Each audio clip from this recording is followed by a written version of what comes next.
السلام عليكم. أنت؟ أيوة أنا. وش فيك خفت كذا؟ سلامة يعني لهذه الدرجة أنا مخوف. أصلا أنا ما جيت إلا مشانك تقتلني. يلا اقتلني ها.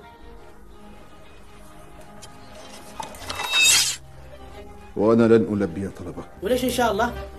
ثأر أخي. يا أخي أنت شغلتنا أنت وأخوك هذا، الناس يموتوا بالآلاف، وبعدين يا أخي أخوك قتلوا جساس وجساس قد مات. حتى لو مات 1000 جساس فكليب ما زال قتيلا ودمه ما زال حارا. طيب ما تشتي غير موت جساس؟ قالت لكم اليمامة يوما إنها تريد أباها حيا، وأنا أريد أخي حيا. وهذا الشيء ليس في طاقتنا يا أخي، كيف نرجع لك أخوك وقد مات؟ ما كان لكم أن تقدموا على ما لا طاقة لكم عليه. طيب إذا قلت لك إن جساس عدو حي ما قد ماتش.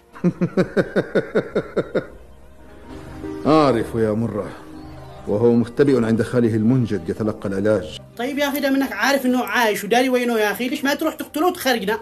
أنتم قتلتم من كان لي أبا وأخا، سأتابع ثأري منكم حتى أموت، وبعد موتي سيتابع ثأر ابن أخي كليب.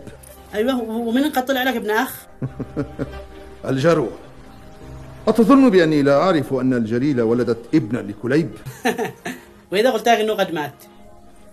مات؟ فليمت، سيكفيني الثأر ما دمت أنا حيا. يعني مصمم أنت ها؟ طيب اللي في راسك سويه، يلا خاطرك.